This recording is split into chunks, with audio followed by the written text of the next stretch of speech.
Energy joining. Okay, good. Here. Okay, so let's get started. Uh, so chapter 3 title is Karma Yoga. So it is made up of two words, karma and yoga. We have to understand both these words so that we basically then only understand. So today, if you see, yoga has become a household name, right? Everyone, even in West here, understands the word yoga, but they don't understand the way it is supposed to be. Like people today uh, recognize yoga with some physical activities or physical asan. In Sanskrit, asan, which you do, like just last week there was International Yoga Day and everyone was doing the physical asans, right? So that is just one aspect of yoga, but that's not yoga. Like if you see, there is Ashtang Yoga, and Ashtang Yoga, there is one aspect, it has 8 limbs, Ashtang Yoga. Yam, Niyam, Asan. So Asan is one of the limbs of Ashtang Yoga. That's what everyone is today following or trying to do. But yoga, the meaning of yoga is to unite. Okay. Unite to whom? Unite to the Supreme Personality, to Bhagwan, Shri Bhagwan. So the purpose of yoga, any yoga, is to unite the soul to the super soul. Okay. So that's the literal meaning or the true correct meaning of yoga. Now there are different ways where one can practice and unite. One is Dhyan Yoga, where there is a whole chapter in Bhagavad Gita on Dhyan Yoga. And one aspect of Dhyan Yoga is also called like a meditation also, right? People do meditation. So, and then within Dhyan Yoga, there is another thing called Ashtang Yoga, which I was referring. And within Ashtang Yoga, you have asanas, Yam, Niyam, Asan, Dharana, Dhyan, Samadhi. Those are the different stages of Ashtanga Yoga. Then we have Karma Yoga, and we have Buddhi Yoga, and finally Bhakti Yoga. So all these different methods are there, all ending with yoga, because these are different ways in which the soul can connect to super soul.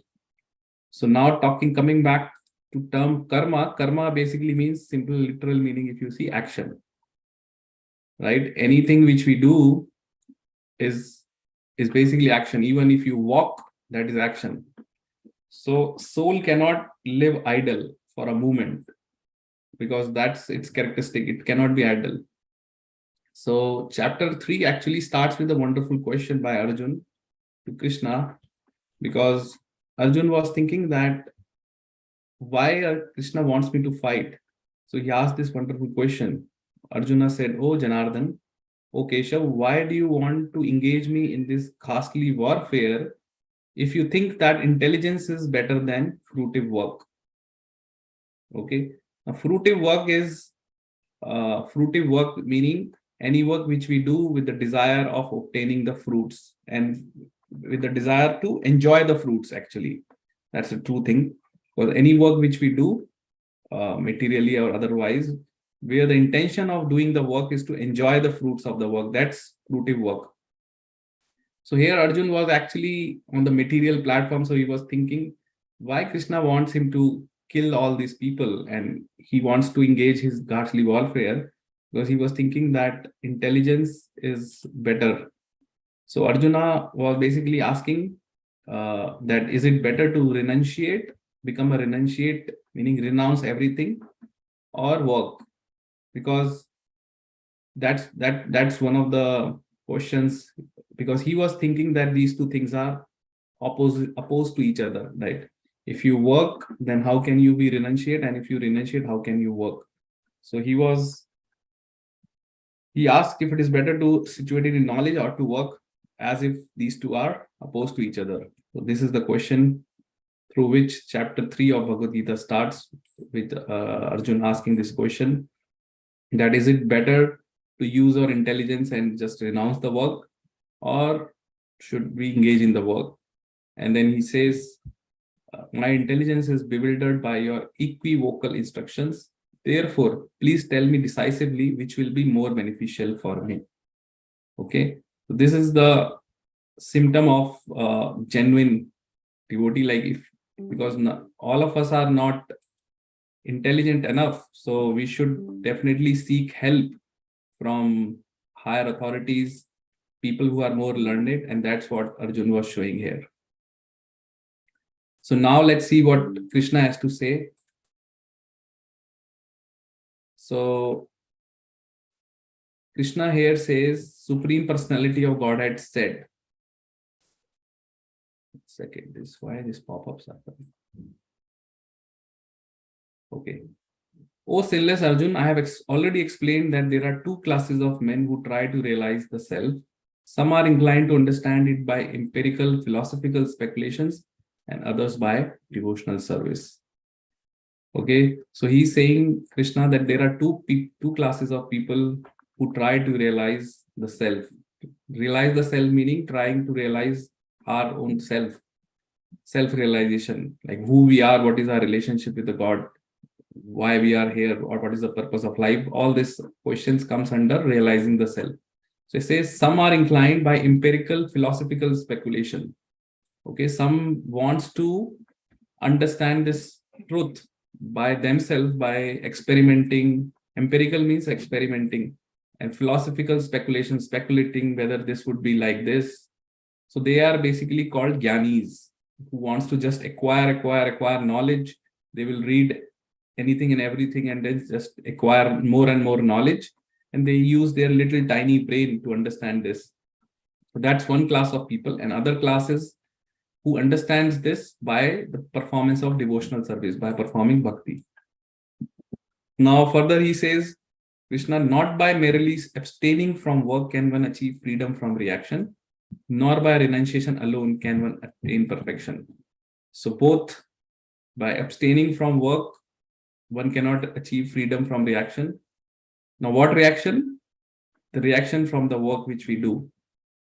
And also if someone thinks that he can leave everything and just go in a forest and just be renunciate or completely, that also is not a recommended way, or it cannot achieve perfection using renunciation. And then Krishna says further that everyone is forced to act helplessly according to everyone is forced to act helplessly according to the qualities he has acquired from the modes of material nature. Therefore, no one can refrain from doing something, not even for a moment. Okay, so here Krishna is talking, Lord Krishna is saying that actually everyone, we think that we are doing, actually we are all working under the modes of material nature. And every one of us acquires some qualities from the modes of material nature based on our previous karmas, based on our nature. So everyone is forced to act. So that means no one can refrain from doing something. Everyone has to work in this world, in material world. No one can say I cannot work or I won't work. Everyone is forced to do. So not even for a moment. Sometimes people have this misconception that to achieve the perfection in the spiritual life, you just have to give up everything and just, and then you stop basically the karma. But karma cannot be stopped, right? Action cannot be stopped because nature of soul is to be active. So we cannot be, even if we are not, let's say, sitting at one place and meditating, still we are doing action because our mind is working. It will be going here and there, and we are breathing in, breathing out. So we are doing action. Just 1 second.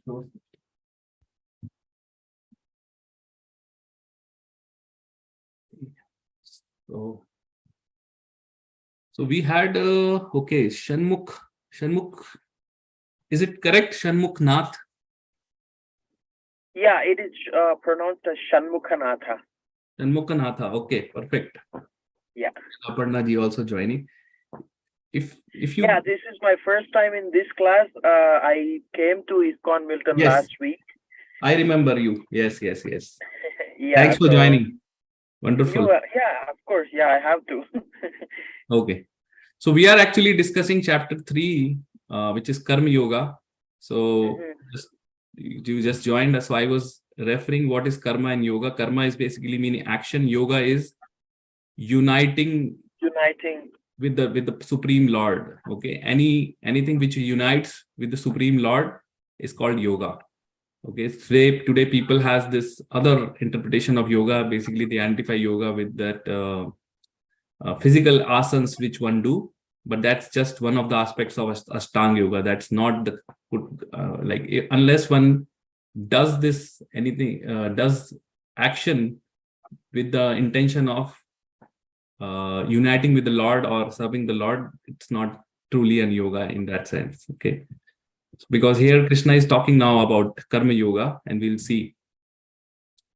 Okay, so I was at text 5 where Krishna is saying that everyone needs to act, everyone needs to perform certain actions, and how one is acting based on the qualities which he has acquired from the modes of material nature. Okay, so we all know that there are 3 modes of material nature: Rajoguna, Tamoguna, Satvaguna, mode of ignorance, passion, and goodness. So every one of us has certain degree of all of these modes, and whatever mode is more prominent, that's what defines the nature of that person, and that's how he acts. Tamoguna is the ignorance, is the lowest mode. Then that comes Rajoguna. Rajoguna is mode of passion, and goodness, mode of goodness, is the topmost. All these 3 modes are there. There is a complete chapter we'll discuss about this modes in more detail later. There is a complete chapter about 3 modes of material nature, chapter 14 later, where it talks about how there are different food stuff which are in 3 modes, different actions, all this whole chapter is about that. Okay, so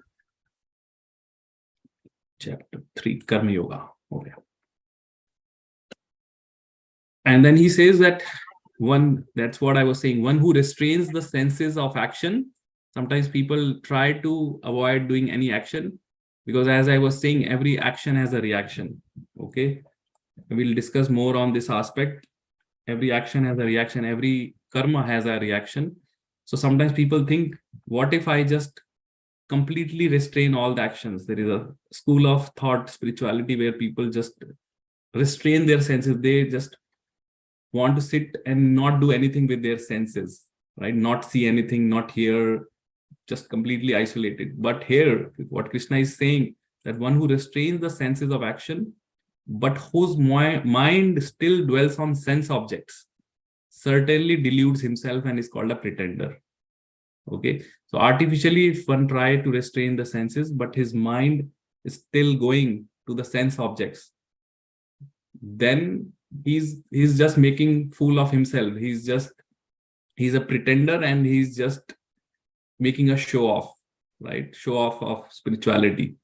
Because unless one attains that position by practice of bhakti yoga or other yogas, artificially one cannot do this, that he can sit at one place and just restrict his senses, and because his mind is still active, and that will take him away.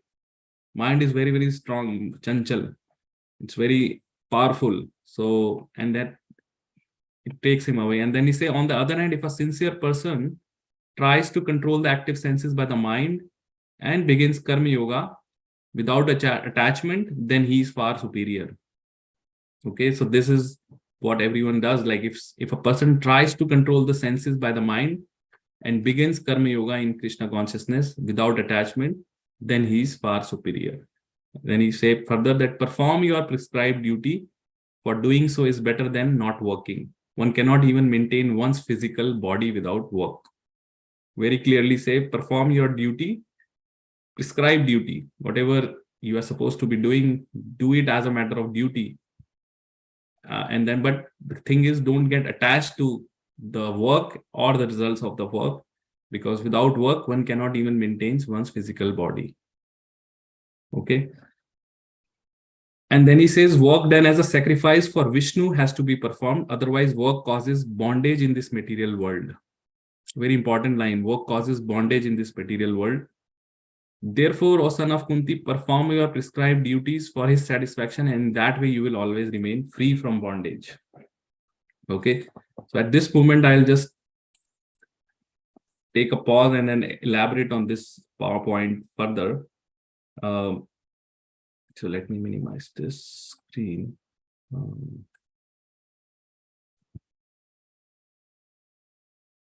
Because we are few, it's okay if you can turn on your camera, then we can have a conversation. And then at the same time, I will be able to see you all.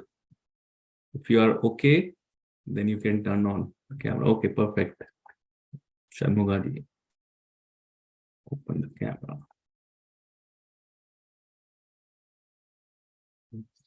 Stop here. So here Krishna makes a point that the work causes a bondage. We have to understand what is this work which is causing a bondage, right?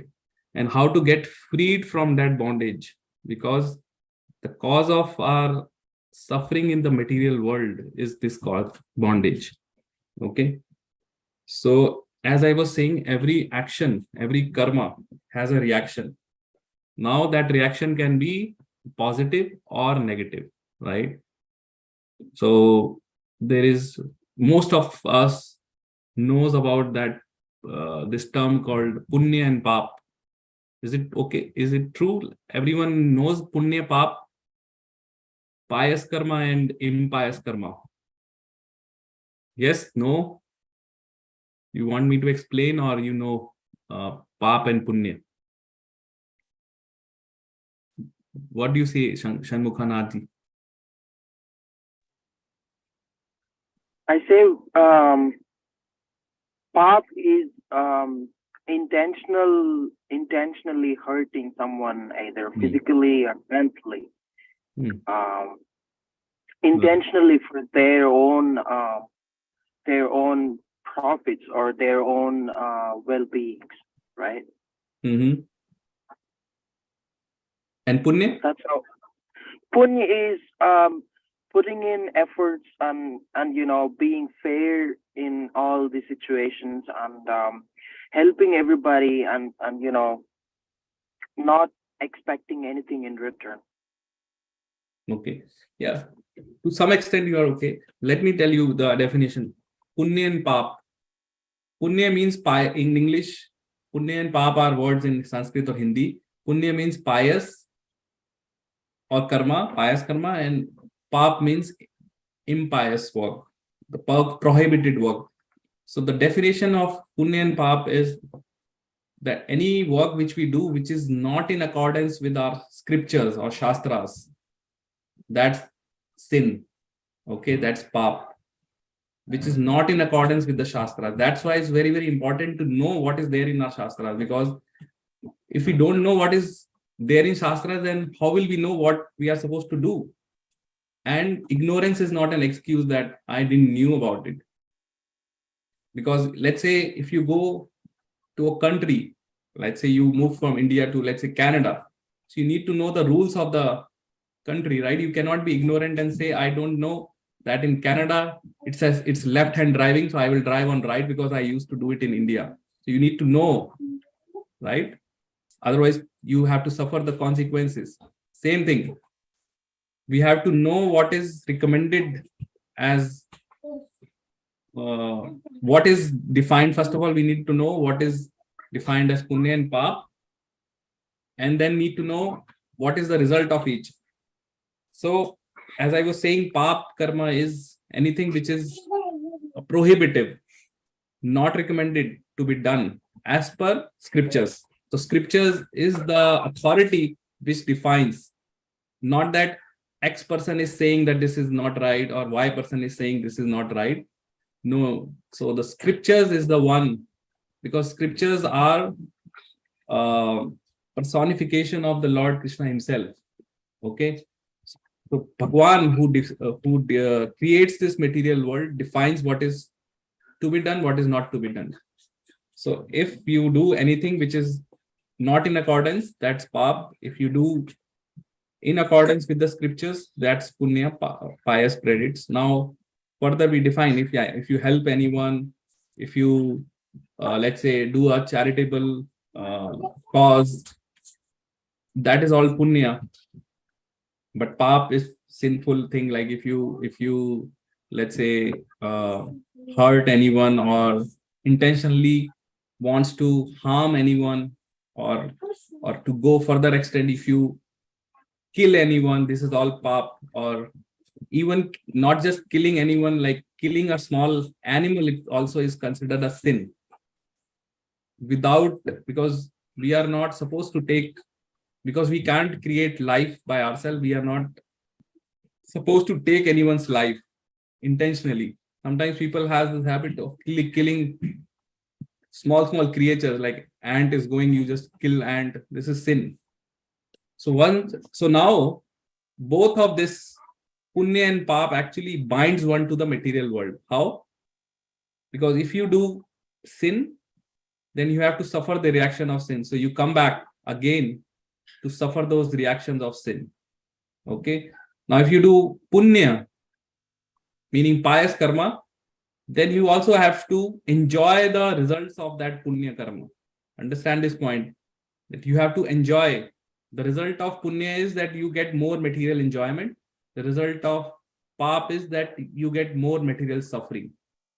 And sometimes people think that because I did so X many things wrong, if I do punya, then that will cancel my wrong sins. But that's not how it works. Nothing can cancel, no material action can cancel this. So I'll give you now example. I brought something very nice. So not nice. Okay. Can you see my hands? I have this small things. Green color. These are actually some. I have some what you call objects, which some are in green and some are in red. Okay. So based on our previous karmas, everything goes to a bank, you can say accumulation. Let's say red signifies our sins and green signifies our punya. Okay. So now all of us carries this baggage of karma from our previous life, because we have been in existence for so many lifetimes. I think kids are making noise. Hey, just stop.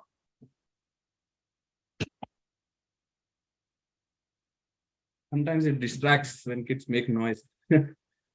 So I was showing that I have certain, what you call this objects in red and certain in green. Green signifies pious, punya, and red signifies pap. Okay. So someone may have higher number of punya and lower number of pap. Someone may have higher number of punya, pap, and lower number of punya. So everyone has this bag, but this bag is there because that's why this bag is actually what's keeping us in this material world. Okay, because we have to keep coming life after life to either enjoy or suffer. So this bag is called prarabdha. No, not prarabdha. It's called sanchit karma. Sanchit means accumulated karmas. Okay, sanchit if you know Hindi, sanchit means sanchit, that you have accumulated all these karmas from all our previous lifetimes. Okay, so now so this is our bag. All of us have this bag of previous lives karmas, because all of us have been in existence for time immemorial. We have taken hundreds and millions of births. This is not our first birth. So all of us has this bag. Till this point, are you with me? Is it clear? Okay. So this is the bag of karmas which everyone carries. And this bag of karmas goes with us as we move. Now I will define what is the destiny. Like people say, everyone is born with a destiny, right? We are destined to do this. And that's true. So now the Mother Nature, under the guidance of Supreme Lord Krishna, randomly picks some karma from this bag. Okay. Basically the result of karma. So let's say I pick 3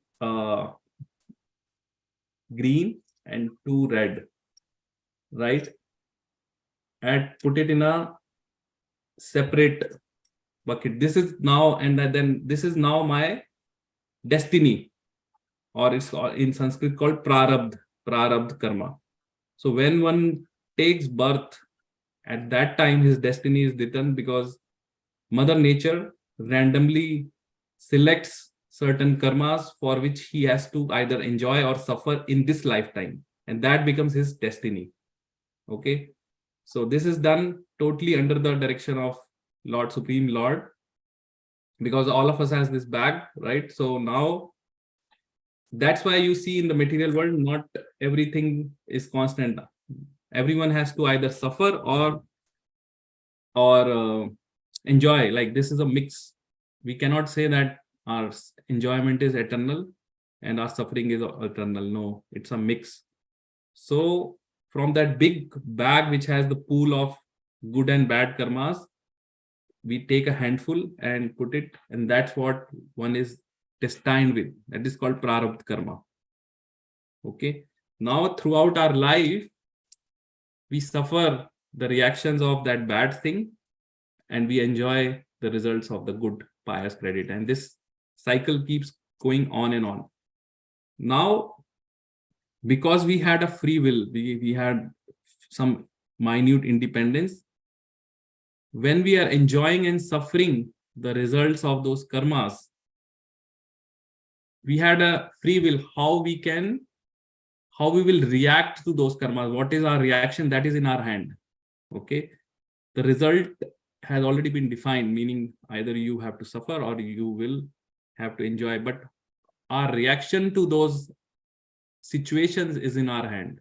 We can choose either we go on a wrong path, and that will further define our future destiny, meaning everything will go back to the sanchit karma. Whatever, when we are experiencing these karmas in this life, whatever is our, you can say, reaction to those situations defines our future karmas, because that will go to again sanchit karma, whatever we do. And again, next time, whenever we take birth, something again we have to suffer or enjoy.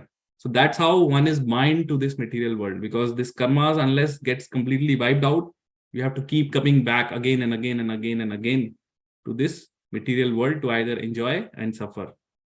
Okay, if we have a lot of pious karmas, and that means we have to have a lot of enjoyment.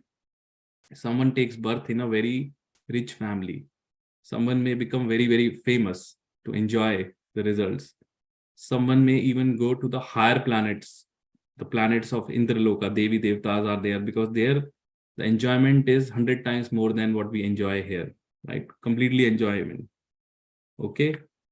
Someone who does a lot of bad stuff, if his sins are more, he may go to the lower planetary system where there is more suffering.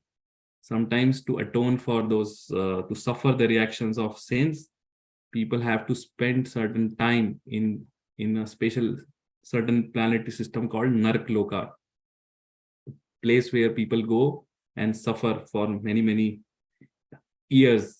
Narkloka. There is a description about Narka in Srimad Bhagavatam, Canto 5.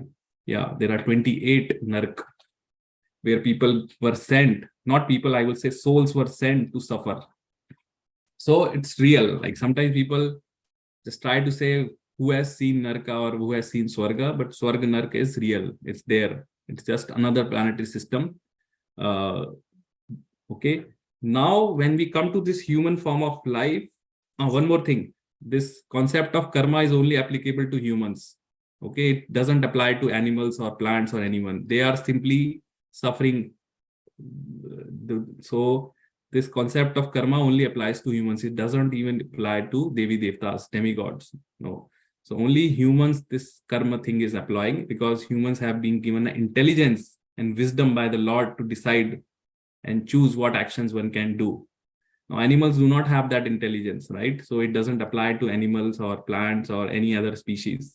Only the humans, this theory applies. And if we do a lot of sinful activities, then there is every chance that we may fall down in the lower species, or we may even go to the Nark Loka, and there we will get a lot of problems. And then eventually we come back again to the human form, if given a chance, like if we can, like, because there are so many millions of species, so it's very, very rare for one to get this human form of life. It's after so much hard work that we all of us get this human form. It's not, and it is meant for some purpose. Okay, so this is my destiny. So that is what is defined destiny. That's why now I'll answer that question. Sometimes we see a person is very, very pious, very doing all noble work in this life, but he has to suffer. We see he has either chronic disease, or he met with a accident or something, or he loses his father at young age or parents at young age. Something happens and he has to suffer. Now, why is that? Right? Why is that? Because he's suffering the reactions of his previous life karmas. It may be that in this life he's acting pious, he's all good, which is good, so that he will improve his future life, but he still has to suffer the reactions of the past karmas which he have done, and which, because we are forgetful, we don't remember our past life, but there is an account being kept in the court of Yamraj. There is Chitragupt who keeps the account of all the living entities. So one has to suffer. So that's the reason why we see sometimes good people has to suffer, or good people face some bad things in their life. So whenever we face any bad situations, we need to know that this is the cause of my previous karmas. So in a way, it's good because my pap are getting destroyed, right? So in a way, it's good that your pap karmas are getting destroyed. So we just have to, with patience and tolerance, just let go that phase, okay, and then wait for good phase to come. So this bad phase and good phase does not remain eternally. Like whenever you had bad phase, good phase will come, and if you have good phase in life, bad phase will come. It's like day and night. You cannot have completely night, and you cannot have completely day. So day and night keeps going. So Krishna says this material sufferings and material enjoyment is like the seasons. There is a rainy season, after rainy season winter will come, then summer will come. So an intelligent person should not get bewildered by this change or by this thing. It's there in chapter 2 where Krishna makes this statement that a sober person or intelligent person should bear the sufferings and should not get disturbed. At the same time, when the enjoyment comes, one should not just go overboard with it and just enjoy the result and for your good karmas and suffer for bad. And this keeps going on and on and on. Okay. So far, are you with me? Understand this point, right? Sanchit karma and now destiny. So we all understand destiny. What is destiny?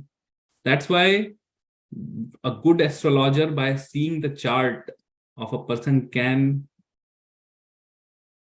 tell or forecast that what would be his life, but he can only talk about material life, that at what age this person will marry, what job he will go, where he will live, what all things materially can be defined, because it's already destined.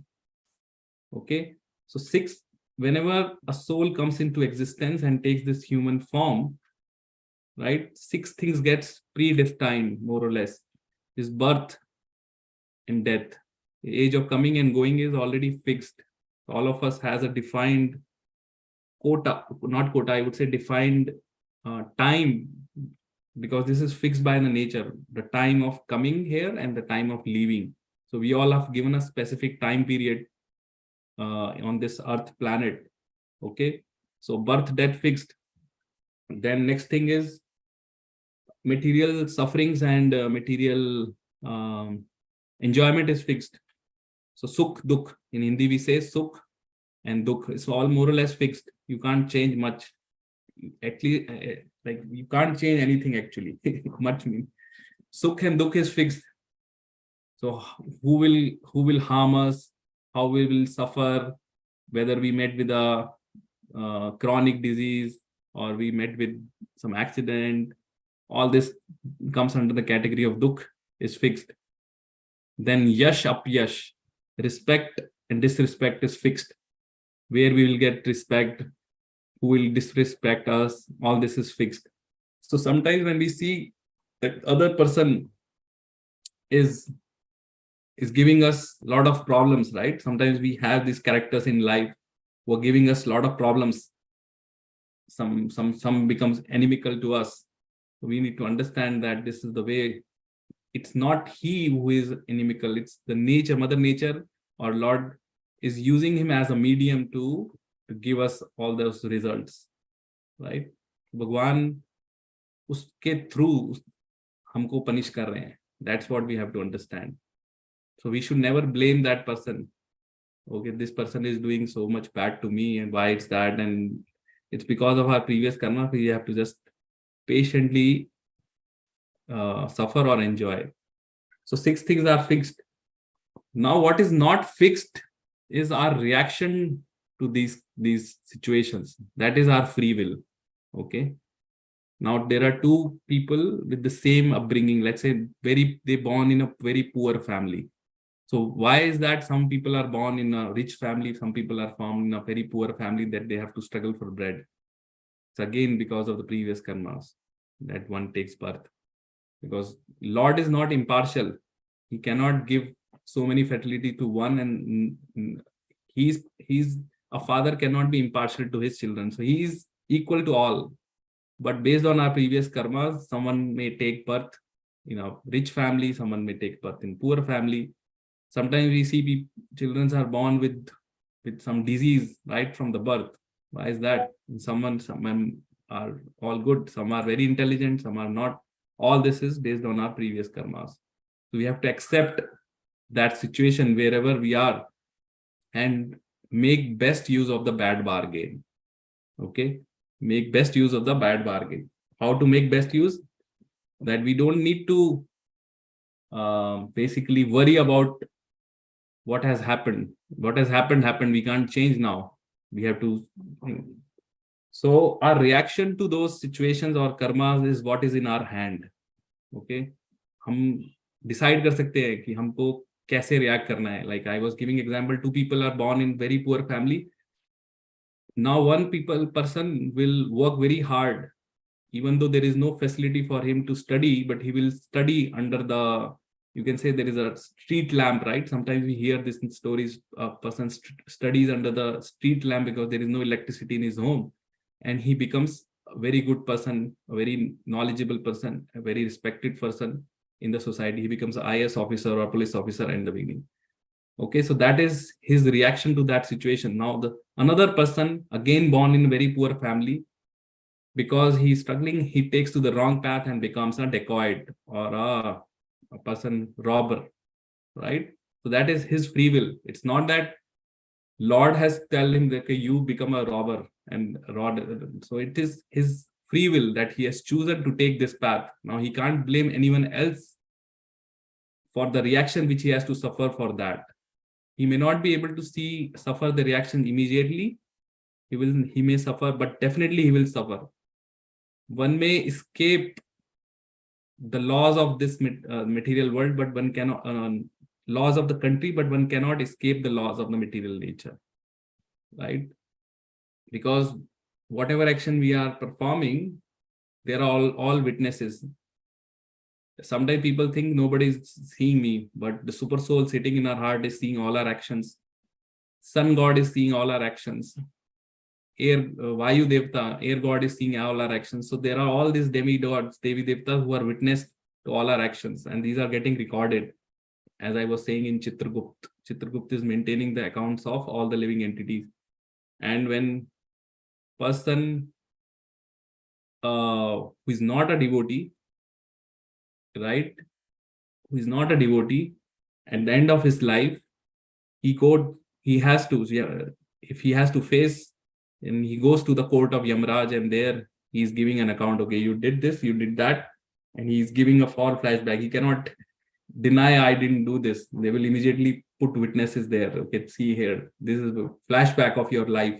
Immediately will be there in front of him, right? And then based on that, he will be giving a punishment or this thing. So this is very black and white clear, right? So this is all going on and on. Now, one thing again, which is beyond this realm of material things, is bhakti, devotional service. Okay, so this is the only means again which can counteract all this karma. Otherwise, if you think about it, if there is only punya and pap, then we are always bound in this material world. Because let's say if I only decide today, from now on I will do punya, I will not do pap, fine, then I will keep taking birth in more and more rich family. I may become very famous like Bill Gates. I may become very rich like this richest rich person.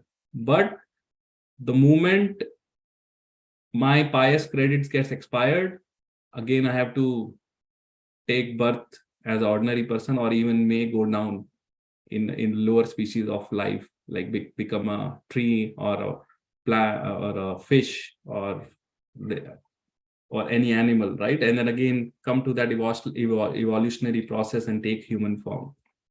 So this is going on and on. The fact that we are still in the material world proves that we have been in this cycle for time immemorial, right?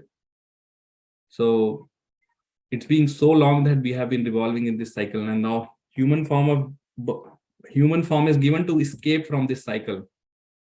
Okay, see the current age, just for this material creation comes into being and then it gets destroyed, right? There is a pralay which happens at the end of the day of Brahma.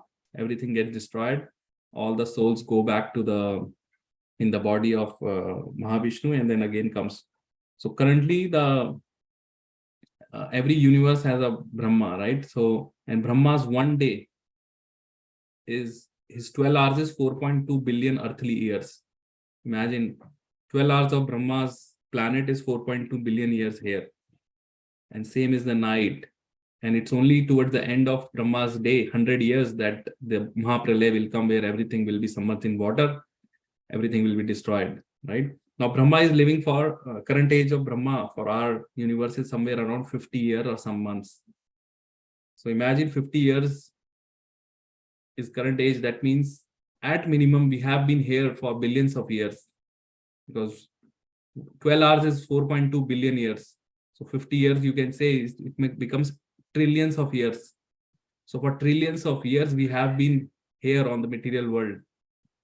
And even before we have been here. So it's so long that we have been suffering here, and then keep coming back and back. Now the time has come, because we have been given this human form to escape from this cycle of birth and death, to escape this cycle of karma.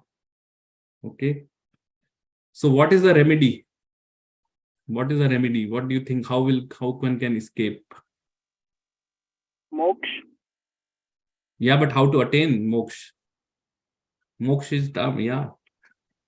How to? What one is supposed to do so that he doesn't get the reaction, either good or bad? Because good or bad is bad only because it binds you to the material world, right?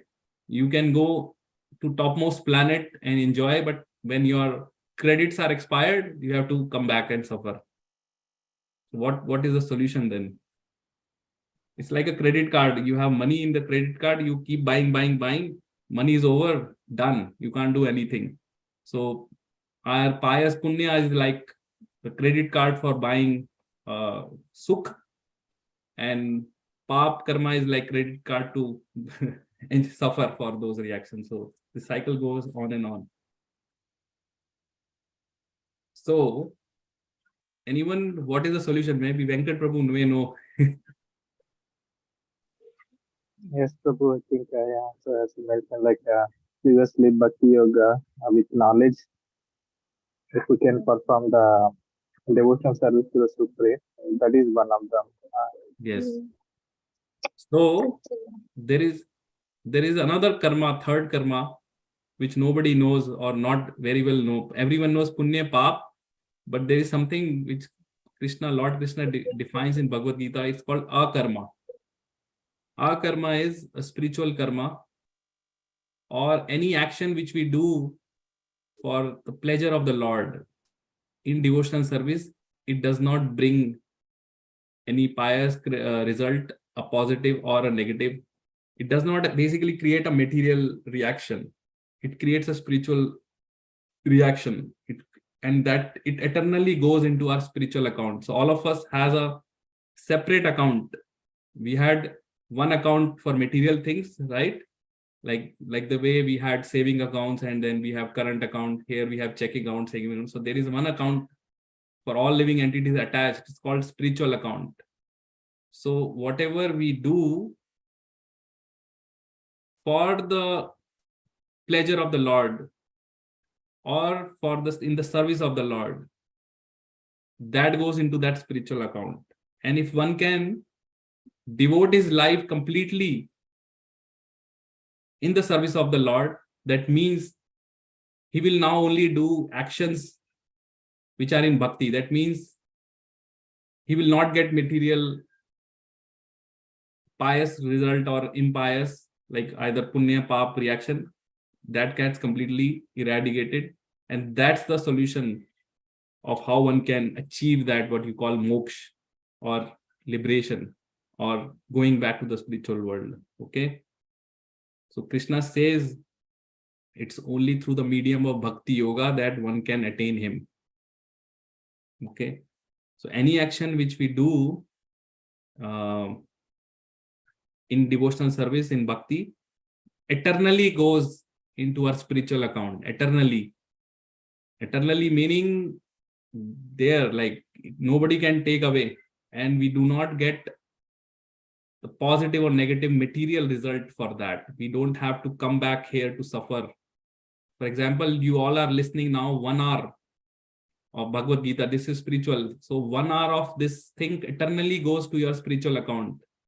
Okay. And when we keep increasing our spiritual account, and don't do any material, you can say, actions, then our spiritual account keeps increasing. And at one point, it becomes sufficient enough for us to achieve liberation. So the solution is that one has to act in Krishna consciousness in all the acts, and completely stop the material, acting on the material level. Because acting on material level, even if you do pious things, you will have to suffer. Or you have to enjoy. Now I give you example. Lot of charitable institutions distribute food to the poor, right? Many people, many big this rich people, right? Like Mark Zuckerberg, Bill Gates, they give lot of charity for, let's say, hunger or for disease, or they make hospitals. So these are all pious work. Now they have to come back again and again to enjoy the results of that piety which they are doing. They would have already done a lot of pious work in the past, because that's why they are in this position where they are so super rich and super famous, right? But that doesn't make them eligible to go back to the spiritual world, right? Now devotees will maybe doing some same activities outside. It may look some same actions, because as you know, in India, when the coronavirus was happening, even the ISKCON devotees were distributing plates of prasadam, like millions of plates of food were going.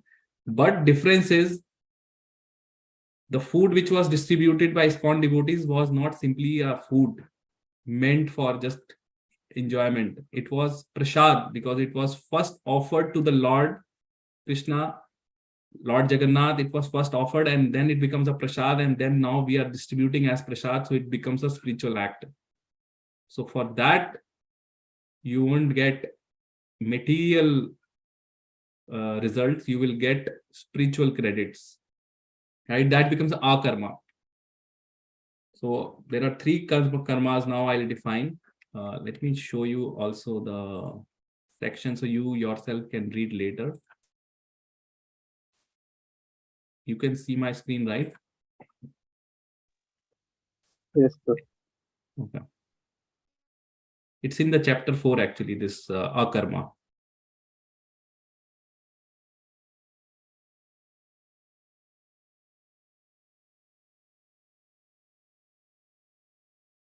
Here. कर्मणो हि अपि बोधव्यम च विकर्मणा अकर्मणाश्च बोधव्यम गहना कर्मणो गतिः. This akarmana, if you see the definition here, it says inaction, but that inaction is basically anything to do with the bhakti is inaction. And here Krishna says that its intricacies of action are very hard to understand. Believe me, it's very hard. For a normal person, it's not easy to understand this intricacies of action, reaction, what I was explaining. It's very difficult. Therefore, one should properly know what action is, what forbidden action is, what inaction is. Okay. So what action is? Karma, like pious karma, punya is called action. Forbidden action is pap or sin. Inaction is what is the akarma. Inaction does not produce any material reaction. It produces spiritual reaction. And when practice bhakti yoga, he only gets inaction. So then he does not get. Other benefit of practicing bhakti yoga is, as I was saying, there is no power in the world, no power which can remove the results of this punya and pap. Not even Devi Devtas can remove the reaction. One has to definitely suffer. The only thing which can counteract that is the devotional service, because devotional service burns the complete heap of all our previous karmas, completely removes. Again, Krishna confirms this in Bhagavad Gita, chapter 18, very famous verse, 1855. Oh, sorry, 60.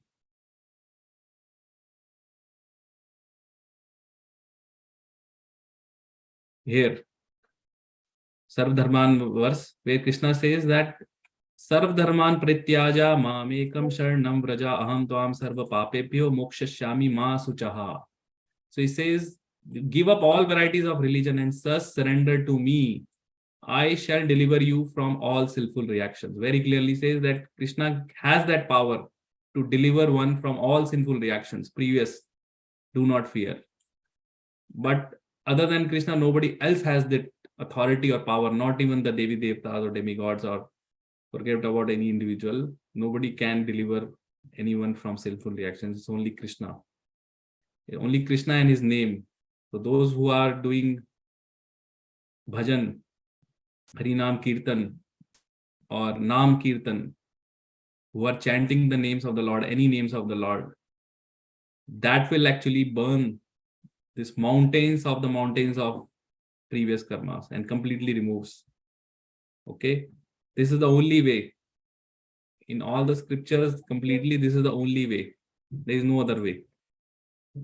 So, and that's why Krishna spoke about this verse towards the end of Bhagavad Gita, 1866. But I'm telling you ahead because I don't know whether you will be there till chapter 18. So better to tell the secret now. Right? Prabhupada, when he wrote the commentaries, in every verse he introduces the Bhakti Yoga. Even in Karma Yoga section, you will see here purports are full of Bhakti Yoga because he never waited till end to introduce this Bhakti Yoga, because he thought maybe person may read just one verse, and within that one verse, if he can introduce the whole philosophy, then the life will become successful. Okay. So this is the cycle of karma, and the only way to get out of this cycle is to perform Bhakti Yoga. Now I had one slide which I want to show. Basically, that shows, let me see if I have that, not this one. Give me 1 minute, I'll just open that.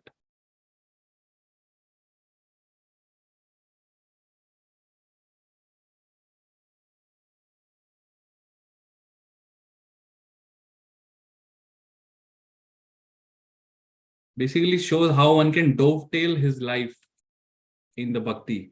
Like I sent a message in our WhatsApp group about dovetailing all our actions in the Krishna consciousness. Like, so whenever we do any action, it's the consciousness which matters. Like how, with what consciousness are we performing that action? If the consciousness is that I will enjoy, then we have to suffer actually, because then it becomes not an act in bhakti, it becomes an act in on the material platform. But if the consciousness is that I am doing this for the satisfaction of the Supreme Lord, then it becomes bhakti or in action, akarma. For example, all of us have now nice houses. In Canada, everyone is living in a good house. People, overall standard of living materially is higher in Canada compared to a lot of countries in the world, right? So so that means people who are here are materially well off. But then they are getting entangled because there are so many sinful activities. People are performing so many sins, right? So it's not guaranteed that their future lives will be materially comfortable. One may have to suffer. So now a materialistic person may have one house and he's using for his enjoyment. Now a person who is in Krishna consciousness will also have a house, but he will not utilize that house. He will not consider, first of all, that house is mine. He will not be attached to that house. He will say, I am the temporary, you can say, owner of this, but ultimately it belongs to the Lord. It belongs to the Krishna. Because just we are the owners or temporary owners of this house for now. Once we leave this world, somebody else will enjoy that same house, right? So we are temporary owners. And people are under the illusion that I am the owner, I have this big bank balance, but that bank balance will remain in the bank and person will go. Nobody can even take a small needle with him when he leaves, right? So what is the use of this big bank balance? Like people keep accumulating a lot of wealth, thinking that they will enjoy, or it's just an illusion in their mind that they are enjoying by looking at bank balance. If bank balance goes up, people feel happy. Bank balance goes down, people are in stress. Sometimes people get heart attack when their bank balance completely eradicates, right? Sometimes people invest in stocks. Stock market goes up, people are happy. Stock market completely crashes, people loses all their wealth. People are in depression, or sometimes people get heart attack and just goes. So what is the use? Like, because you are not enjoying that bank balance. It's just there. It's banks. It's like a figure which you just monitor. But when you leave the world, bank balance remains here. Your education, so much everyone spends 20, 22, 25 years of their life in earning these big degrees, bachelor in engineering, bachelor in PhD, bachelor in doctorate, right? All of that will remain here. So what will go with you is only your the action which you perform for the pleasure of the Lord, like your akarma, your spiritual credits. That's what will go with you, and that's what will help you. Because see, when we come from India to Canada, we buy the currency of Canada, right? You can't expect that your currency which you are using in India will work here. Okay. Similarly, we need to know what is the currency to be used after I leave this body. That currency is only the spiritual credits. Like in other lokas, if you go, okay, tomorrow I go to, let's say, for a different local, let's say you have a audience with the Yamraj. So what will you do, like in front of him? If you have a good balance of spiritual credits to you, then Yamraj will be receiving you with lot of respect. But if you go with all the sins in front of him, then his Yamdutas will be dragging, first of all, will be taking in front of Yamraj like a prisoner, right? There is a whole chapter I'll show you about today in evening. I will be speaking on in Milton on that chapter. Since you see, you can still see my screen or no? No, No. okay. So I'll show you. There is a whole chapter on conversation of Yamraj with these Yamdutas, and I want all of you to just read. That will be eye opener. So on this link, vedabase.io, go to Srimad Bhagavatam, go to Canto 6, and read this chapter. Yamraj instructs his messengers. Very wonderful chapter, and that will be an eye opener for you. Read, if you can, read from beginning itself.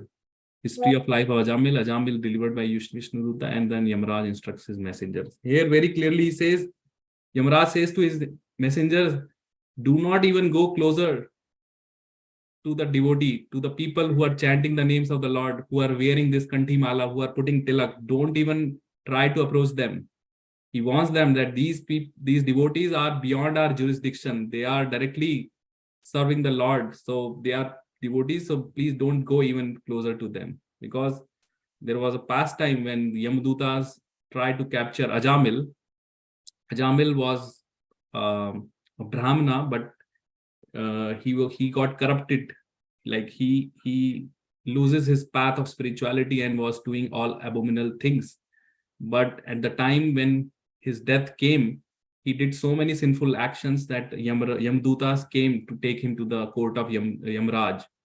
But at that last moment, when he was just about to leave his body, when Yamdutas were pulling his soul out of his body, he he just called his son, who he named Narayan, his younger-most son. Like when we are in a lot of trouble, right? We lose like a lot of pain, a lot of trouble. We call someone who is very dear to us to help.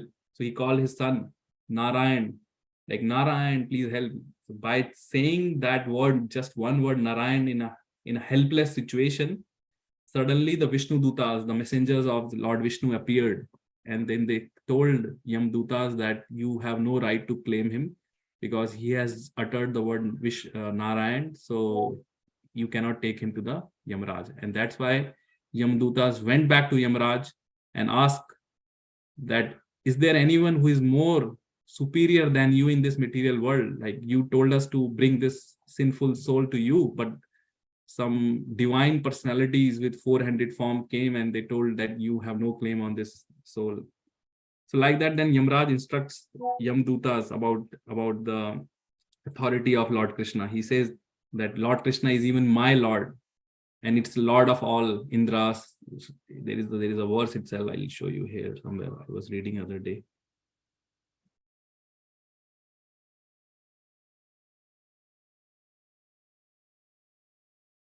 Yeah, here. Yamraj says, my dear servants, you have accepted me as the supreme, but factually I am not. Above me and above all other demigods, including Indra and Chandra, is the one supreme master and controller. The partial manifestations of his personality are Brahma, Vishnu, and Shiva, who are in charge of creation, maintenance, and annihilation. He's like the two threads that form. The entire world is controlled by him just as a bull. Okay, so here he's talking about Lord Krishna, that he's the supreme and he's my master also. So I am just given this service of punishing the sinful people, but there is one supreme. And then he says further, he talks about at length about Supreme Personality Krishna. He says he's the master of everyone and everything, including the illusionary energy. He has his form, qualities, features. And similarly, he has his order carriers, the Vaishnavas, who are very beautiful, possess bodily features, all this. Okay, and then he tells something which is, yes, this one I want to say. Devotional service beginning with the chanting of the holy name of the Lord is the ultimate religious principle for the living entity in human society. This one line is the sum and substance of everything which we discussed today. This is coming from Yamraj himself. He says devotional service, starting with the chanting of the holy name of the Lord, is the ultimate religious principle for living entity in human society. So this chanting of the holy name of the Lord is very, very, very important for all of us, because this is the only thing which can save us from the sufferings of this material world, right? So now there is a Mahamantra, Hare Krishna Mahamantra, which we chant, Hare Krishna, Krishna Krishna, Hare Hare, Hare Ram, Ram Ram, Hare Hare. In this Hare Krishna mantra, there are 16 syllables and only 3 words, Hare, Krishna and Ram. Okay, Hare refers to Srimati Radharani, Krishna refers to Krishna, and Ram also refers to Krishna. Ram meaning is the one who, Ram meaning is Raman, who enjoys and do a Raman with Radharani. So chanting of this holy name of the Lord is the only means. Now this is Mahamantra, but any name of the Lord, if you chant, has same potency. Let's say you want to chant Hari, Hari. So Hari, Hari, Hari, Hari. Same potency. So Krishna, Krishna, Krishna, Krishna, Krishna. Same potency. Any name of the Lord has same potency, the primary names, right? Or sometimes like we have Rath Yatra, people were chanting Jai Jagannath, Jai Jagannath, Jai Jagannath, same potency. So okay, so this is the only thing which can save one from the material miseries. So he told, and then he explains about the glories of chanting. My dear servants who are as good as my sons, just see how glorious is the chanting of holy name of the Lord. The greatly sinful Ajamil chanted only to call his son, not knowing that he was chanting the Lord's holy name. Nevertheless, by chanting the holy name of the Lord, he remembered Narayan, and thus he was immediately saved from the ropes of death. Okay, so the name is so powerful that it can save one from all the danger in the life. Materially, whatever anyone wants, the holy name will give, and not just give materially, it will give so much spiritually that one becomes eligible to see Krishna face to face. So the holy name actually reveals the form of the Lord, pastimes, his qualities, everything holy name reveals. This is so important. So Yamraj is instructing to Yamdutas about this process, and later he gives all this, what I was telling. He said, therefore, it should be understood that one is easily relieved from all sinful reactions by chanting the holy name of the Lord and chanting of his qualities and activities. This is the only process recommended for relief from sinful reactions. See this is the only process. Actually, in Kali Yuga, this is the only process. There is no other way to get relieved from the sinful reactions. Otherwise, one has to suffer. There is no other way. Believe me, like Lord Brahma also says, Narad Muni also says, Yamraj also says, all the spiritual authorities, we have 12 spiritual authorities who are known as Mahajans. All 12 spiritual authorities agree on this point, that in this age of Kali Yuga, there is no other way. Only process recommended for getting relief is chanting the holy name of the Lord. It's so powerful that even if we chant with improper pronunciation, he will achieve the relief from material bondage if he chants without offenses. Okay, and all this point, so your homework would be to read this chapter. I will send this link. Just read this, and if you can just read the translation, that would be good. But if you want, you can go and read the purports also. That way you will better understand.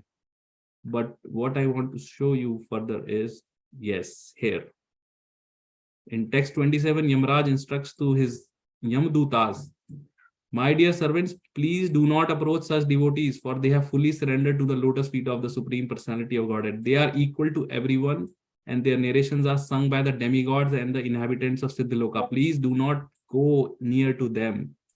They are always protected by the club of the Supreme Personality of Godhead, and therefore Brahma and I and even the time factor are non-competent to chastise them. Understand this. One who is chanting the holy name of the Lord goes beyond the jurisdiction of Yamloka or Brahma or anyone. He is directly under the control of Lord Krishna. So no one can punish him. Yamdutas cannot go even near to him. This is the instruction given by Yamraj to Yamdutas. they are always protected by the club of the Supreme Personality of Godhead. You see that club? So always protected by them, directly under the supervision. So this is what we want for all of us. Okay. So only way is take the shelter of the holy name of the Lord, hear the pastimes of the Lord, and just associate, continue doing sadhu sangha, associate and hear more and more. Now in today's world, there is no excuse that I do not have this, that, because if you go to YouTube, you have tons, hours and hours of videos now today. Very recently, I just encountered, there are so many videos, like if you open the YouTube, there are so many videos going, like you see, even Prabhupada also has so many Prabhupada lectures. So many lectures you will come up. So whenever you feel on any topic, Prabhupada also gives, they see here, suffering is guaranteed. If one does not take to the process of bhakti, then there is no escape from suffering. Suffering is guaranteed. There is no other way. Sorry. So only way where one can make the good use of the bad bargain is to dedicate their life in this process of bhakti. You do not need to change anything in your life. Whatever you're doing, whatever job you are doing, continue doing. All of us raising families, continue doing. Only thing which needs to be changed is the consciousness with which what we are doing. If we are doing with the consciousness that I am the enjoyer, I will do this for my family, for me, for my house, this thing, then that will bind us and we have to suffer. If we do same thing with the consciousness that I am doing simply as a matter of duty, but my job is to please the Supreme Personality of Godhead, and at the same time we chant the holy name of the God daily, then it becomes a bhakti. Same thing becomes bhakti. Okay, and then we get the spiritual benefit, and at the same time, nobody in this material creation can punish us or touch us. We directly become under the jurisdiction of the Supreme Lord. Okay. So just read this chapter, very nice, wonderful here. It further goes and finish. And that will be an eye-opener, because this is coming someone from Yamraj. Yamraj is not an ordinary person. He is the one who is given this service of taking charge of all the living entities in this world. He's the one who decides where the person will go after that. Like he will go to higher planets, lower planets, Nark Loka is the one who decides. But the one who is chanting the holy name of the God is not under his jurisdiction. Completely says that person even becomes worshipable by the demigods. So devotee is not an ordinary situation. It's like a very elevated position in this material creation. Okay. So with this, I conclude today's class, and we'll continue next class also on same thing, Karma Yoga. We'll take this for a couple of more classes and continue. Any questions, comments, anything before we conclude?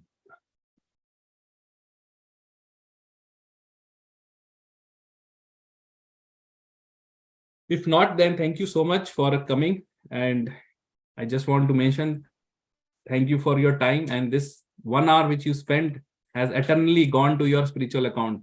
So don't think this is wasted. You have made best use. You may have spent hundreds of hours in doing so many other things, but this 1 hour which you spent today has eternally gone to your spiritual account. And if you cultivate this habit of daily listening to Krishna Katha, to classes, and also chanting the holy name of the Lord, then nobody can touch you. You will be. This is the recipe of success in material life and spiritual life. Nobody can defeat you in any sphere of life. Even in your job, in education, whatever you are doing, you will always be successful because you are directly under the protection of the Lord, right? And even in your spiritual life, you will always be successful, and you will get the spiritual strength to bear the reverses in the life. If any adverse situation comes, you will have that strength. And again, As I was saying, the holy name of the Lord completely removes all the sinful reactions of past life. So you will not have to suffer at all. And suppose if you are destined to suffer a big accident, suppose I was talking about this thing, right? Every day we hear so such and such person met with a big accident, is that, or having a, so you will only get a small reaction. You may just have a slip of your leg and maybe little bit hurt here. So instead of that big accident which was you are destined for, Lord Krishna will give you only the small reaction, and that way you will be fine. So these are all the benefits of chanting the holy name of the Lord. Okay, so we'll discuss more next class.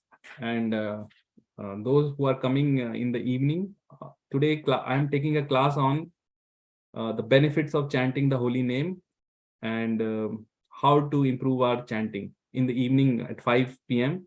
Those who are coming to ISKCON Milton can listen there, but that also will be recorded on Facebook Live. So those who can't can later listen on the ISKCON Milton Facebook page. Okay, because this is the most important activity which can save one from the dangers of the life, and at the same time, this is the only means by which one can achieve the perfection, or whatever you want to call liberation, moksha, whatever.